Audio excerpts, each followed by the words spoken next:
got a ton of these boards left over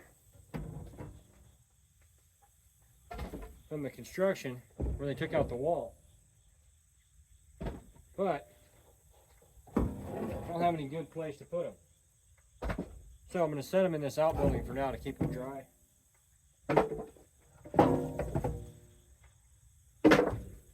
Then hopefully once we get some of these buildings cleaned out closer to home, there's one specifically that I'd like to make a tool shed. In the back of it, we'll keep this kind of stuff. When you're working on projects, it'll be easy to find the wood that you need.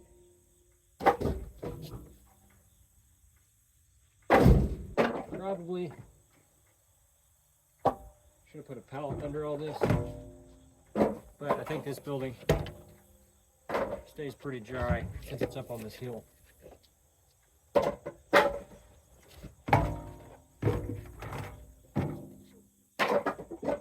Alrighty, got those out of the way. So after I got the wood unloaded, I had a friend that came by who's an electrician, and he looked at the wires that were still left in our walls and gave me some insight as to what we can do with those. And then I took them out to lunch, and now we loaded up this chicken pen in the truck. So my grandpa has some chickens that he's taking care of, and he's got one that he's not sure if it's laying eggs or not, but he can't tell which one it is. He just knows he's short an egg all the time. So we're going to give him this pen. He's going to put a couple in there and see if he can determine which one is not laying eggs like they should. So I'm going to take that over to his place, and then we'll take a look at his setup. He's got a pretty cool garden too, so we'll head over that way now.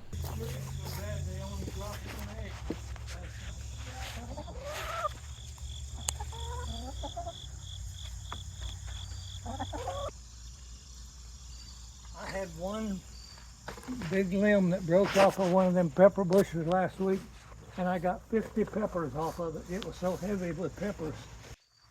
So have you already emptied this bin out once this year? Oh yeah, big time. It was full. It was clear. I put boards and blocks on the leaves and smashed them. Had that already started composting pretty good? Oh yeah, I had compost. I dug out all the garden in there and buried the leaves. See the leaves over there? Yeah. It's all buried underneath with leaf compost. Nice. You got to rebuild that soil. If you don't, it'll go dead on you. You know how to grow tomatoes? Let me show you how I grew them. About 50 tomato plants. There's my beets coming up there and all in there. See all these tomato plants there? Yeah. I dug them up here. There was a whole bunch. All you do is smash a tomato in the ground. Really? That's all you did? That's all you have to do. That's what happened there. I just smashed the tomato. And all them tomato plants came up. Yeah, I've got hundreds and hundreds of tomatoes out of there. Is this your bucket where the worms get fed? Yeah. So you can put stuff in there and they'd come in these holes. They go out into the ground and then they come back and feed. So does this bucket get filled all the way up with stuff? Yeah, I put horse manure and all kind of stuff in there. See that pepper bush there?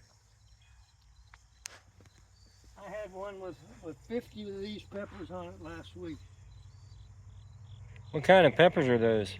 Jalapeno. They're hot, man. I mean, they're hot.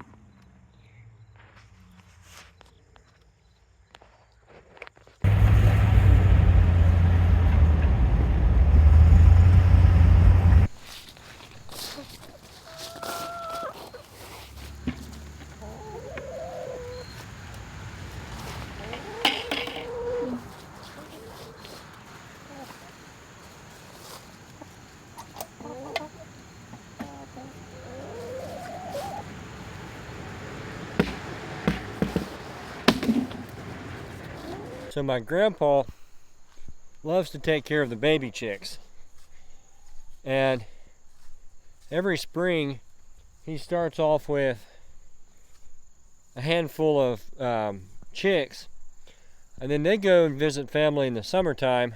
So while they're gone, we'll take the chicks they raised and add them to our herd. or flock. Then when they come back in the fall, we'll typically give them some of our bigger chickens so they'll get some eggs. And he likes to keep them through the winter time. So it's a pretty good system for us because I'm not super into taking care of the chicks and the working with the brooder. And it allows us to give him several chicks to raise and kind of replenishes our herd.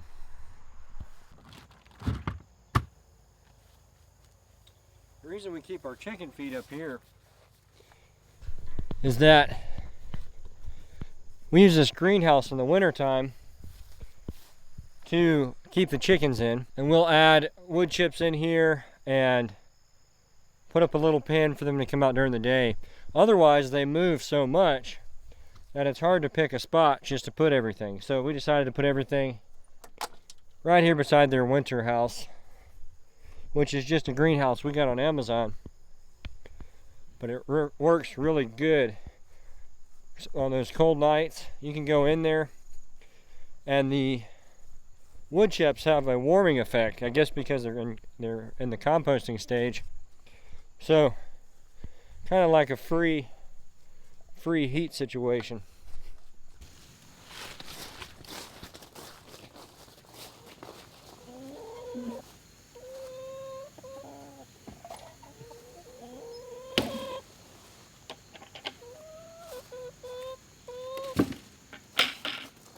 This pen has been super handy.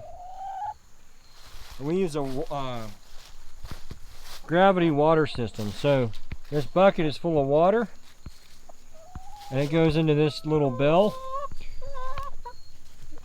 And as they drink this down, it just keeps feeding from the bucket. And then we just feed them in a container like that.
Honestly, I don't think it's too bad. It's a little bit scarred up here and there, but I think that'll do until we can get our mower fixed. It is the 22nd day of attempting to only eat beef, and as you guys know, a few days ago I switched over to the carnivore diet, and today I did okay-ish with it. I did have some mac and cheese at lunch. Definitely have to figure out how to overcome the issue of eating socially and just like straight up ordering a combo and not making a big deal about it. For some reason, I just don't think about it. And then when the food's in front of me, I don't want to make a big deal about it. But I need to figure out how to preemptively be thinking about how to deal with that. Otherwise, I've been able to get enough fat from eggs and from ground beef. So doing pretty good. That's it for today. A little bit more of a day in the life kind of video. We're working on video ideas for the future. So if you guys have any, make sure to comment them. And remember, I'm going to donate $1 for every 10 subscribers during this 30-day series, and 100% of the proceeds from the pre-1K club t-shirts on shopmrbeef.com. Thanks for watching, and we'll see you tomorrow.